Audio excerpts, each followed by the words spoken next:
Om Swastiastu. Assalamualaikum warahmatullahi wabarakatuh. Salam sejahtera untuk kita semua. Salam harmoni. Halo teman-teman, kembali lagi bersama saya Fitri Widiantari dengan NIM 19130310108 dari program studi Pendidikan Kimia. Nah, teman-teman, pada kesempatan kali ini saya akan memaparkan 10 soal ujian akhir semester pada mata kuliah Praktikum Biokimia. Nah, semoga paparan dari soal-soal ini membantu teman-teman di rumah dalam mengerjakan soal atau pertanyaan yang berkaitan dengan praktikum biokimia.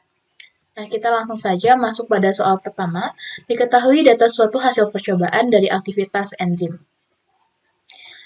Pertanyaannya, dengan menggunakan grafik, tentukan apakah mekanisme enzim ini mengikuti mekanisme kinetika Michaelis-Menten. Nah, jawaban yang saya peroleh adalah mekanisme enzim ini mengikuti mekanisme kinetika dari Michaelis-Menten, di mana menunjukkan bahwa kerja enzim akan meningkat seiring dengan meningkatnya konsentrasi substrat. Di mana semakin banyak jumlah substrat dalam campuran, maka kecepatannya akan semakin cepat. Nah, konstanta Michaelis-Menten ini, atau yang disingkat dengan Km, merupakan suatu konsentrasi substrat tertentu yang menyebabkan kecepatan reaksi oleh katalisis enzim menjadi setengah dari kecepatan maksimumnya, atau Vm. Kemudian soal nomor 1 bagian B, estimasi nilai Km dan juga Vmax. Nah, berdasarkan kurva pada slide sebelumnya, didapatkan persamaan garis lurus dengan Y sama dengan 0,7272X dikurang 0,1934 dengan R kuadrat sama dengan 0,9681. Nah, kemudian dengan mengkombinasikan garis lurus ini, maka didapatkan nilai dari 1 per Fmax pada X sama dengan 0, yaitu nah, ini persamaan garisnya, kemudian substitusi X dengan nilai 0, sehingga diperoleh Y sama dengan minus 0,1934. Kemudian 1 per Vmax sama dengan 0,1934, sehingga Vmax diperoleh 5,17 mmol per menit. Nah, kemudian kita mencari nilai Km-nya. Sama pada X sama dengan 0, ini kita menggunakan Y sama dengan 0. Di mana Y sama dengan 0,7272X dikurang 0,1934. Nah, substitusi Y sama dengan 0, maka diperoleh X-nya sama dengan 0,27. Sehingga 1 per Km sama dengan 0,27, sehingga diperoleh Km sama dengan 3,7 mol per liter. Nah, kemudian soal nomor 2, suatu sampel A ditambahkan dengan asam klorida 6 molar, kemudian dianalisis kandungan asam aminonya. Nah, diperoleh data percobaan pada tabel ini, di mana pada saat uji Milan, itu dihasilkan perubahan warna menjadi merah, uji santo protein dihasilkan warna kuning, begitu juga pada uji yang lainnya. Nah, pertanyaannya, tentukan jenis asam amino yang mungkin terdapat pada sampel A, dan berikan alasan untuk memperkuat argumentasi. Nah, setelah saya analisis, jawaban yang saya dapatkan yaitu pada sampel A merupakan tirosin. Alasannya karena saat dilakukan uji Milon, jika terbentuk warna merah, ini menandakan bahwa terdapat senyawa yang memiliki gugus fenol seperti tirosin. Kemudian untuk santu protein digunakan untuk menguji adanya gugus benzen yang ditandai dengan terbentuknya warna kuning, di mana asam aminotirosin saat dilakukan uji santu protein akan terbentuk warna kuning, karena pada tirosin terdapat gugus benzena. Kemudian Sakaguchi digunakan untuk mendeteksi keberadaan arginin dalam protein yang ditandai dengan terbentuknya warna merah. Nah, sama juga dengan nitroflusida digunakan untuk mendeteksi adanya asam aminosistein yang ditandai dengan terbentuknya warna merah. Nah, kedua uji ini pada sampel A tidak menghasilkan perubahan warna atau tidak berwarna, sehingga kemungkinan sampel A merupakan tirosin karena setelah diuji tidak menandakan perubahan warna tersebut. Lalu ada uji Pauli yang digunakan untuk mendeteksi adanya histidin dan juga tirosin yang ditandai dengan terbentuknya warna merah gelap. Dan uji Folin Thiosalthawen digunakan untuk mendeteksi senyawa fenolik yang ditandai dengan terbentuknya warna biru. Nah, pada tirosin mengandung senyawa fenol sehingga ketika dilakukan uji ini akan terbentuk warna biru. Nah, berikut merupakan tabel uji dari setiap asam amino yang terdeteksi, yang mana jika dilakukan reaksi uji Milon, maka asam amino yang terdeteksi adalah tirosin yang menghasilkan warna merah. Kemudian saat dilakukan uji santu protein, asam amino yang terdeteksi itu adalah tirosin yang dihasilkan warna kuning. Kemudian uji Hopkins-Kuhl, asam amino yang terdeteksi itu adalah tritopan yang mana akan menghasilkan warna ungu. Kemudian ada uji Sakaguchi, asam amino yang terdeteksi itu adalah arginin yang dihasilkannya adalah warna merah. Kemudian uji nitroprussida yang terdeteksi adalah sistein yang dihasilkan adalah warna merah. Kemudian uji Pauli, asam amino yang terdeteksi adalah histidin dan tirosin dihasilkan warna merah. Dan reaksi Volencio-Salteu, asam amino yang terdeteksi itu adalah tirosin dan dihasilkan warna biru. Nah, pada sampel A itu walaupun pada saat dilakukannya uji Hopkins-Kuhl dihasilkan warna ungu, yang mana asam amino yang terdeteksi adalah triptopan. Ini bukan tirosin, namun secara umum pada saat dilakukan uji ini mengarah ke asam amino yang terdeteksi itu adalah tirosin, sehingga saya menyimpulkan bahwa sampel A itu merupakan tirosin. Berikutnya yaitu soal nomor 3. Apabila suatu sampel asam amino tunggal ditambahkan dengan reaksi ninhidrin, selanjutnya dipanaskan, maka akan terbentuk kompleks yang berwarna. Asam amino dapat ditentukan secara kuantitatif dengan reaksi tersebut. Jelaskan mengapa reaksi ninhidrin ini dapat menentukan asam amino secara kuantitatif. Jelaskan keseluruhan reaksi yang terjadi antara asam amino dengan ninhidrin. Jadi jawaban yang saya peroleh yaitu apabila ninhidrin dipanaskan, memang benar maka akan terbentuk kompleks yang berwarna. Nah, asam amino dapat ditentukan secara kuantitatif dengan jalan mengamati intensitas warna yang terbentuk sebanding dengan konsentrasi asam amino tersebut. Pada reaksi ini dilepaskan karbon dioksida dan juga amonia sehingga asam amino dapat ditentukan secara kuantitatif dengan mengukur jumlah karbon dioksida atau amonia yang dilepaskan. Keseluruhan reaksi yang terjadi antara asam amino dengan ninhidrin, yang pertama terjadinya dekarboksilasi oksidatif dari asam amino dan produksi ninhidrin tereduksi, amonia dan juga karbon dioksida. Kemudian reaksi ninhidrin tereduksi dengan molekul ninhidrin yang lain dan dengan molekul amonia yang dibebaskan. Nah, baru dari itu terbentuknya kompleks yang berwarna biru. Soal nomor 4, tuliskan tujuan percobaan dari transaminase dan tuliskan persamaan reaksi transaminase pirufat dan apa arti jika transaminase tinggi dalam darah manusia. Nah, tujuan percobaan transaminase yaitu untuk memperlihatkan dan memahami konsep aktivitas spesifik dari suatu enzim per kadar protein total dari sumber enzim GOT dan juga GPT dengan menggunakan bahan hati dan jantung ayam. Nah, persamaan reaksi transaminase pirufat yaitu alanin bereaksi dengan isoglutarat menghasilkan pirufat dan juga glutamat. Yang mana pirufat bergabung dengan NADH akan membentuk laktat.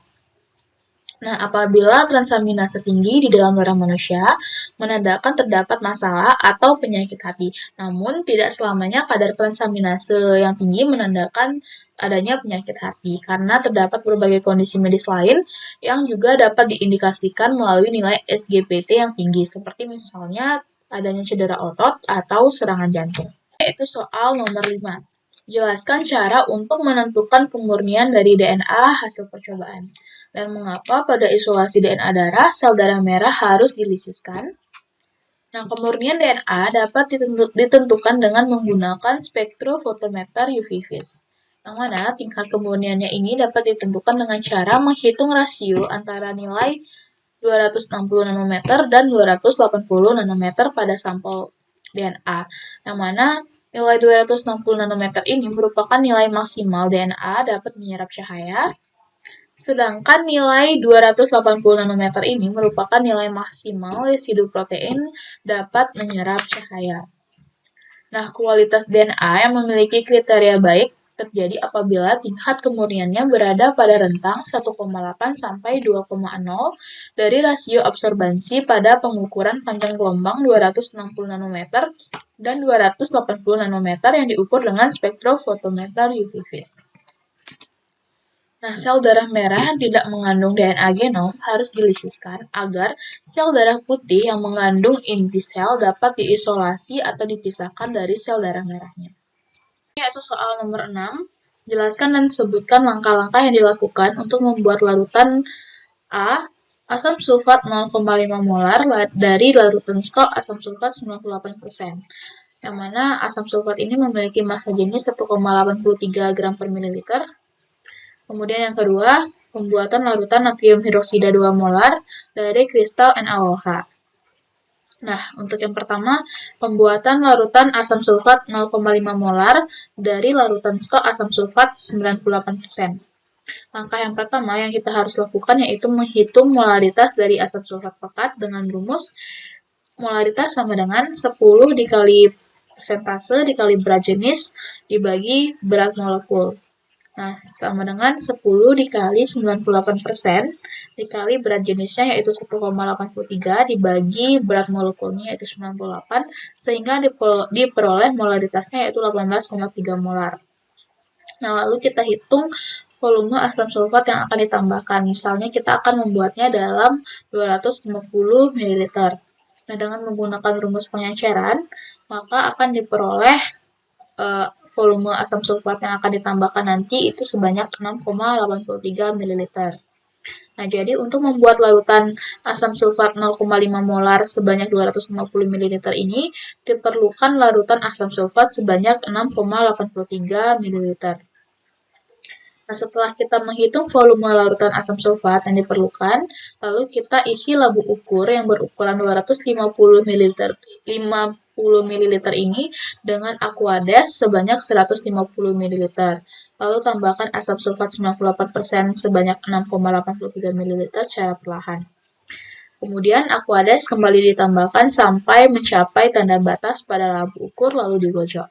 Nah, pada asam sulfat maupun asam-asam lain yang bersifat pekat, itu tentu kita harus menambahkan atau memasukkan Aquades terlebih dahulu pada labu ukur agar tidak terjadinya letupan.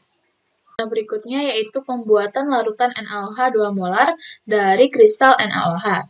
Nah, langkah yang pertama yang harus kita lakukan yaitu menghitung mol dari NaOH. Misal volume yang digunakan untuk membuat larutan NaOH 2 molar ini yaitu 250 ml, maka kita hitung molnya yaitu N sama dengan M dikali V. Sehingga diperoleh mol dari NaOH yaitu 0,5 mol. Lalu kita hitung massa natrium hidroksida. Nah, jadi masanya sama dengan N dikali Mr, yang mana masanya yaitu 0,5 mol dikali 40 gram per mol, sehingga diperoleh 20 gram. Nah, jadi banyaknya kristal NaOH yang diperlukan untuk membuat larutan NaOH 2 molar 250 ml yaitu 20 gram. Nah, setelah melakukan perhitungan, lalu kita timbang NaOH 20 gram ini pada neraca analitik, lalu dilarutkan dengan Aquades 100 ml. Setelah larut, dituangkan ke dalam labu ukur yang berukuran 250 ml. Lalu tambahkan Aquades hingga tanda batas dan digojok. Ini yaitu soal nomor 7. Dalam percobaan titrasi formal asam amino, sebutkan fungsi dari bahan berikut. Yang pertama yaitu larutan gelatin, dan yang kedua larutan formaldehida, dan mengapa harus ditambahkan basa, asam, dan juga fenolfthalein pada formalin sampai terbentuknya warna merah muda. Nah, larutan gelatin berfungsi sebagai substrat, yang mana gelatin ini merupakan protein yang bersifat gelling agent. Sedangkan larutan formaldehida ditambahkan ke dalam larutan asam amino agar bereaksi dengan gugus amino yang tidak bermuatan sehingga memungkinkan gugus amino membuffer di daerah pH yang lebih rendah dan dapat dititrasi pada titik akhir secara kuantitatif menggunakan suatu indikator.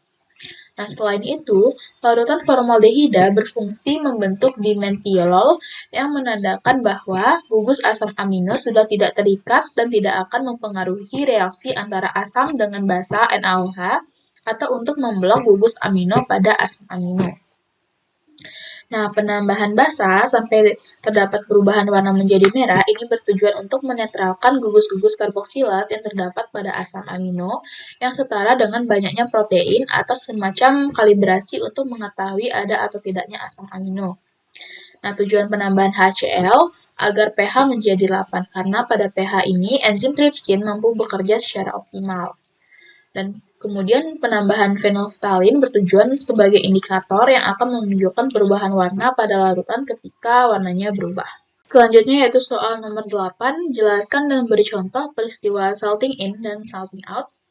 Nah, jadi salting out adalah peristiwa adanya zat terlarut tertentu yang mempunyai kelarutan yang lebih besar dibandingkan zat utama, sehingga akan menyebabkan terjadinya penurunan kelarutan zat utama atau terbentuknya endapan karena terdapat reaksi kimia. Contohnya yaitu kelarutan minyak atsiri dalam air akan turun apabila ke dalam air tersebut ditambahkan larutan natrium klorida jenuh. Nah, sedangkan salting in merupakan peristiwa adanya zat terlarut tertentu yang menyebabkan kelarutan zat utama dalam solvent menjadi lebih besar. Contohnya riboflavin tidak larut dalam air, tetapi larut dalam larutan yang mengandung nikotinamida. Bagian B, biuret adalah senyawa dengan dua ikatan peptida yang terbentuk pada pemanasan dua molekul urea. Ion CO2+ dari reaksi biuret dalam suasana basah akan bereaksi dengan polipeptida atau ikatan-ikatan peptida yang menyusun protein membentuk senyawa kompleks berwarna ungu atau violet. Yang mana reaksi positif ini ditandai dengan terbentuknya warna ungu. Jelaskan dengan mekanisme reaksi mengapa warna ungu terjadi. Nah, warna ungu yang dihasilkan disebabkan oleh pembentukan kompleks CO2+ dengan gugus C rangkap 2O dan N ikatan tunggal dengan H dari rantai peptida dalam suasana basah akibat penambahan CuSO4.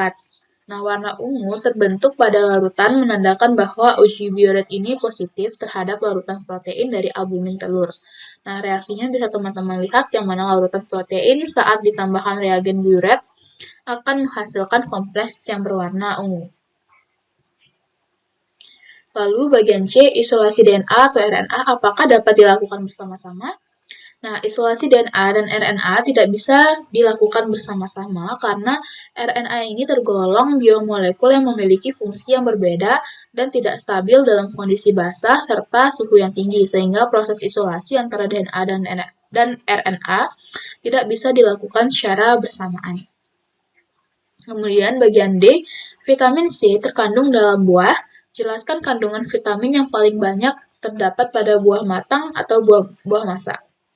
Nah, perbedaan tingkat kematangan buah membuat setiap kandungan nutrisi, khususnya vitamin buah, itu berbeda-beda. Yang mana kandungan vitamin C dalam buah matang sangat banyak karena kandungan vitamin C cenderung lebih banyak saat buah dalam kondisi matang dibandingkan dalam kondisi yang mentah. Selain itu, vitamin C terkonsentrasi pada kulit dan daging bagian luarnya yang lunak dan tebal, sehingga kandungan vitamin C dalam buah-buahan akan meningkat saat menjelang matang maupun saat sudah matang. Berikutnya soal nomor 8, jelaskan langkah-langkah kerja praktikum dari glikolisis pada sel ragi. Nah, adapun langkah-langkahnya yaitu yang pertama, sebanyak 4 buah Erlenmeyer disiapkan dan diberikan label atau tanda 1, 2, dan 3. Nah, Erlenmeyer 1 dimasukkan suspensi ragi roti sebanyak 14 ml dan larutan glukosa 2% sebanyak 2 ml. Lalu Erlenmeyer 2 dimasukkan 14 ml suspensi ragi yang sudah dididihkan dan larutan glukosa 2% sebanyak 2 ml. Kemudian pada Erlenmeyer 3 dimasukkan suspensi ragi roti sebanyak 13,5 ml, larutan fluorida 0,5 ml, dan 2 ml larutan glukosa 2%. Nah, Erlenmeyer yang telah diisikan campuran dibolak-balikan sebanyak 3 kali dan didiamkan selama 15 menit dalam suhu kamar. Nah, kemudian campuran yang telah didiamkan selama 15 menit ini diukur kadar glukosa dan kadar etanol yang terkandung di dalam campuran tersebut. Yaitu soal nomor 9, asam amino mempunyai kurva titrasi yang khas seperti yang ditunjukkan pada gambar pada slide, di mana kurva ini menunjukkan adanya dua keadaan yang berbeda. Nah, soal pertama, jelaskan makna dari gambar ini. Nah, kurva pada slide memperlihatkan bahwa pada pH rendah, asam amino berada dalam bentuk ion amonium yang tersubstitusi. Sedangkan pada pH tinggi, alanin hadir sebagai ion karboksilat tersubstitusi. Nah, pada pH pertengahan, yaitu 6,02, asam amino berada sebagai ion dipolar. Jadi secara umum, asam amino dengan satu gugus amino dan satu gugus karboksilat dan tidak ada gugus asam atau basa lain di dalam strukturnya memiliki dua nilai pK, yaitu di sekitar 2-3 untuk proton yang lepas dari gugus karboksil dan di sekitar 9-10 untuk proton yang lepas dari ion amonium serta memiliki titik isoelektrik di antara kedua nilai pK, yaitu sekitar pH sampai dengan 6. Pertanyaan B, apa hubungan titrasi formal asam amino dengan gambar pada slide? Nah, hubungannya adalah praktikum titrasi formal harus dibuat kurva titrasi dari asam amino yang diperoleh dari hasil hidrolisis protein dengan menggunakan enzim protease. Nah, selama hidrolisis suatu protein, sejumlah gugus karboksil dan gugus amino akan terus bertambah. Penentuan secara kuantitatif salah satu gugus akan dapat memberikan indikasi untuk mengetahui derajat hidrolisis dari suatu protein. Makanya, titrasi formal ini penting dengan adanya kurva atau grafik pada slide. Untuk pertanyaan C, percobaan titrasi formal asam amino menggunakan larutan gelatin dan juga NaOH. Sebutkan fungsi larutan tersebut dalam percobaan. Nah, larutan gelatin berfungsi sebagai substrat, yang mana gelatin merupakan protein yang bersifat gelling agent. Larutan natrium hidroksida bertujuan untuk menetralkan gugus-gugus karboksilat yang terdapat pada asam amino yang setara dengan banyaknya protein atau semacam kalibrasi untuk mengetahui ada atau tidaknya asam amino. Yaitu soal yang terakhir, yaitu soal nomor 10. Percobaan kromatografi kertas merupakan salah satu contoh pemisahan asam amino. Jelaskan dan berikan contoh konsep-konsep atau masalah berikut. Yang pertama, fase diam dan fase bergerak. Nah, jadi fase diam merupakan fase yang dilalui fase gerak untuk memisahkan komponen-komponen yang ada pada campuran sampel. Contoh fase diam yaitu kertas selulosa, seperti glisin, leusin, metonin, tirosin, dan juga triptofan. Sedangkan fase gerak merupakan zat yang bisa digunakan untuk memisahkan komponen-komponen yang ada pada campuran sampel. Fase gerak dapat berupa bahan cair dan dapat juga berupa gas inert yang umumnya digunakan sebagai senyawa pembawa gas yang mudah menguap atau volatil. Contoh fase gerak adalah air, etanol, maupun asam asetat.